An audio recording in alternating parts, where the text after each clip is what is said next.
90 MLAs పాడుకుంటున్నారు కానీ ఒక్కడు కూడా రావట్లే.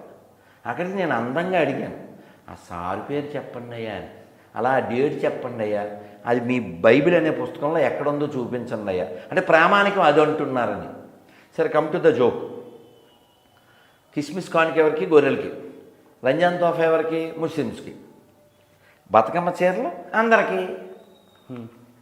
మసీదు డబ్బులు మసీదులో వాళ్ళకి, చర్చి డబ్బులు చర్చిలో వాళ్ళకి, గుళ్ళో డబ్బులు అందరికీ. మీరు ఎప్పుడన్నా చూడండి, అది ఏ గవర్నమెంట్ అయినా అందరూ హిందూ వ్యతిరేకులే. వాడు నేను పెద్ద హిందువుని అన్న ప్రతివాడు బొందుగాడే. వాడు బొట్టెట్టుకున్నా యాగం చేసిన. ఎప్పుడైనా వేలం వేస్తారే? ఏం వేలం వేస్తారు? దేవాలయ భూములు వేలము. ఎప్పుడైనా ఇందిరమ్మ ఇళ్ళ పథకం, లేకపోతేనేమో ఇక తెలంగాణలో ఏం పేరు పెట్టేది తెలదు, ఇళ్ళ పథకానికి ఏదో పేరు పెడతారా? అప్పుడు ఏం మింగేస్తుంటారు? గుడి దేవాలయ భూములే మింగేస్తుంటారు. తెలుసా మీకు?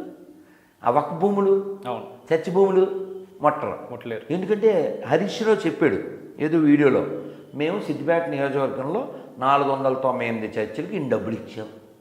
అసలు చర్చి గొడవ నీకు ఎందుకు రా? అసలు నాకు అర్థం కాదు. చర్చిని నీకేం రూపాయి రాదుగా. నేనేమంటున్నా అంటే, వాడు ఏ గవర్నమెంట్ అయినా సరే చర్చి గొడవ నీకొద్దు, మసీదు గొడవ నీకొద్దు, గుడి గొడవ నీకొద్దు. నీకు అనవసరం. నీకేం పనేంది? గవర్నమెంట్ దేనికి సంబంధించింది? రోడ్లు, లేకపోతే నీళ్ల పని చూడు, లేకపోతే ట్రాఫిక్ విషయం చూడు, లేకపోతే రైతుల విషయం చూడు. దేవాలయం విషయం పట్టించుకోవడం ఎంత తప్పో అది పట్టించుకుని మసీదు చర్చ పట్టించుకోవడం అంతే తప్పు. ఇంకో జోకు, పాకిస్తాన్లో ఆజ్ యాత్రకి డబ్బులు ఇవ్వరు, అరబ్ కంట్రీస్లో ఇవ్వరు. ఇక్కడ ఎందుకు ఇవ్వాలి? According to the Quran. కాకపోతే మీరు షఫీని పిలవండి, సిరాజ్ పిలవండి, ఏ రోజునైనా పిలవండి. According to the Quran you should not beg for going to has. Okay, తెలుసా నీకు? అడుక్కుని కానీ ఎవరన్నా ఆఫర్ చేస్తే కానీ హాజ్కి వెళ్ళకూడదు. అంటే they are against their book. వీళ్ళు వాళ్ళని పెసగడం కోసమని మొన్న మా అన్నయ్య 18 కోట్లు ఇచ్చాడు. గుళ్ళో డబ్బులేగా. పోనీ గుళ్ళో డబ్బులు కాదు, నువ్వు చూసావా అంటావనుకో, ఎక్కడ చెప్పు. ఫ్యాక్టరీలోని తెచ్చావా? ఎవరి డబ్బులైనా కూడా ప్రజల చెప్పు. నువ్వు ఫ్యాక్టరీలోని తెచ్చావా చెప్పు. మీ ఇంట్లో అయితే కాదుగా, మెజారిటీ వాళ్ళ డబ్బులు. మీ ఇంట్లో డబ్బులు అయితే కాదుగా. కాదు. ట్యాక్సుల డబ్బులు. ట్యాక్సుల డబ్బులు ఎవడా? నువ్వెవడవే?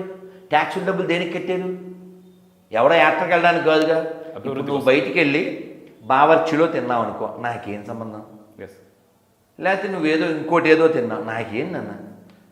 నువ్వేం తింటే నీకు ఎక్కడ దొరికితే గోక్కో, ఇక్కడ దొరికితే గోక్కో. గవర్నమెంట్కి ఏంటి వెళ్ళి గోకే పని? వాడెవడో యాత్రకి వెళ్తే గవర్నమెంట్కి ఏం పని? మేము గుళ్ళోకి వెళ్తే మాకు టికెట్లు పెడతావా? మమ్మల్ని ఇక్కట్లు పెడతావా? దానికోసం పెద్ద షెడ్యూలా? మా దేశంలో మా డబ్బులు తింటూ మా గుళ్ళ మీద పెత్తనం చేసి మమ్మల్ని ఇబ్బంది పెడతావా? నాలాంటోడు తిరుమల వెళ్ళి గోవిందనామని చెప్పరా అంటే వాడు నన్ను వ్యతిరేకిస్తాడా?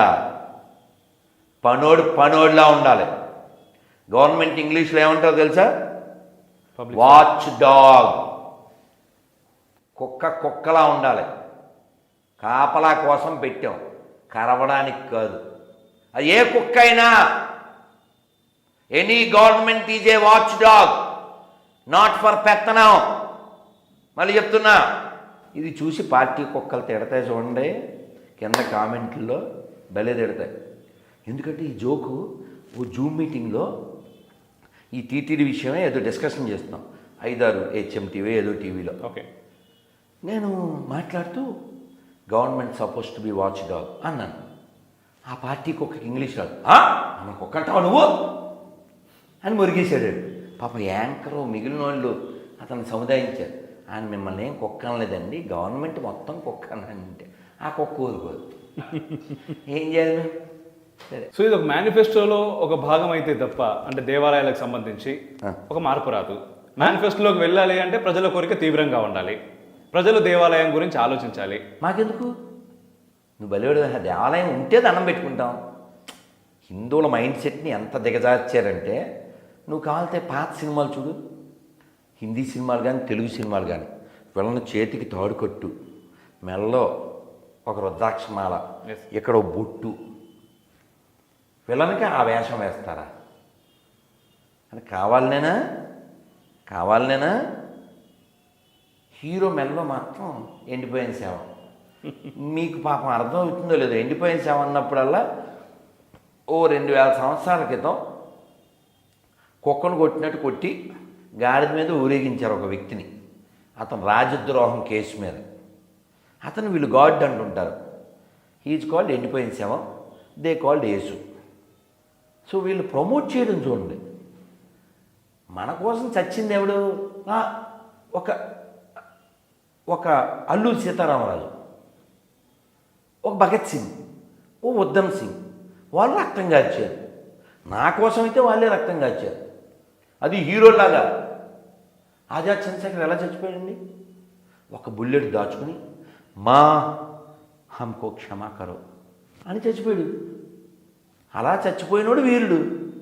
కుక్కను కొట్టినట్టు కొడితే చచ్చిపోయి ఫు అని ఊహించుకుని, ఈరోజు కూడా ఊహించుకుంటూ, ఇప్పుడు కూడా ఏం రెస్పెక్ట్ లేదు. నువ్వు అక్కడికి వెళ్ళి బైబిల్ చెప్పావనుకో జెరూసలేంలో 2 ఏళ్ళు లోపలేస్తారు. ఇప్పుడు అప్పుడు విలువ లేదు, ఇప్పుడు విలువ లేదు. శిలువ తప్ప విలువ లేని దరిద్రం మాకెందుకు? అదే రాముడు ఉన్నాడు, అప్పుడు పూజారుడే, ఇప్పుడు పూజనీయుడే. అప్పుడు హీరోయే, ఇప్పుడు హీరోయే. సో కన్వర్ట్ చేయడం మాత్రమే కాదు, వాళ్ళందరినీ కూడా గర్వాపసి గమ్మంటున్నారా మీరు ఇప్పుడు? ఇప్పుడు అక్కడ ఎందుకు ఉండాలి చెప్పు? నేను వచ్చేస్తానే. నేను రెడీ అన్నానా? అందరి సాక్షిగా ప్రతి చోట ప్రతిజ్ఞ కూడా చేయిస్తున్నానా? మేమంతా మతం మారిపోతాం. ఈ 2 రాష్ట్రాల్లో 1,00,000 మందిని మతం మారుస్తా గొర్రెల్లా. అయినా నేను పాస్టర్ అయితే చాలా, ఇంక సతీష్కి ఏం పని ఉండదు. Okay. And one more thing గురించి ఒక మాట. రీసెంట్గా నేను ఎంబీఆర్ శాస్త్రి గారు సీనియర్ పాత్రికేయులు, వారితో ఒక ఇంటర్వ్యూ చేశాను. దాంట్లో భాగంగా వారు మాట్లాడిన ఒక మాట, రాజ్యాంగం, భారత రాజ్యాంగం అనేది హిందూ వ్యతిరేకమని. అవును. దానిపైన మీ అభిప్రాయం కావాలి. ఇప్పుడు యాక్చువల్గా రాజ్యాంగం దేని ఆధారంగా రాశారు చెప్పండి? చాలా దేశాలకు తెచ్చి ఓ పెద్ద మీటింగు, ఎంతమందిని పెట్టారా కమిటీలో? చాలామందిని పెట్టారుగా. వాళ్ళంతా ఆ పుస్తకాలు తెచ్చి అందులో కొంచెం, ఇందులో కొంచెం, ఇందులో కొంచెం. ఇప్పుడు మనకు చూడండి, కారు బండి ఎటువైపు వెళ్తాం మనం? లెఫ్ట్ వెళ్తాం, అవునా? అమెరికాలో రైట్ వెళ్తారు. మనం లెఫ్ట్ ఎందుకు వేయం? బ్రిటిష్ వాడు కదా. బ్రిటన్లో కూడా అంతే, తెలుసు మీకు. లండన్లో కూడా లెఫ్ట్ వెళ్తారు. అవన్నీ మనం ఆల్మోస్ట్ పరిపాలించేది మన బాడీస్ అయినా ఆల్మోస్ట్ మనం 10 ఏళ్ల క్రితం వరకు ఈ రూల్డ్ బై దే సోల్లే. ఓకే. కాబట్టి అదంతా తూతూమంటారు. ఇప్పుడు రాజ్యాంగంలో 35A ఏంటది? అధికరణం. నువ్వు స్కూల్లో భగవద్గీత రామాయణం చెప్పకూడదు, కానీ మసీదులో, చర్చిలో బైబిల్ ఖురాన్ చెప్పచ్చు. ఏంటిది అర్థం కావట్లే. అండ్ ఫ్రీడమ్ ఆఫ్ రిలీజియన్ కూడా అలాగే ఉంది కదా, ఆర్టికల్ 25 to 27. ఇదంతా ఏంటంటే కలగూర గంప. ఇంకో విషయం చెప్తాను, అంటే రిలేటెడ్. పాకిస్తాన్గా ఈ దేశాన్ని మొక్కలు చేసి కొన్ని లక్షల మందిని చంపేసినప్పుడు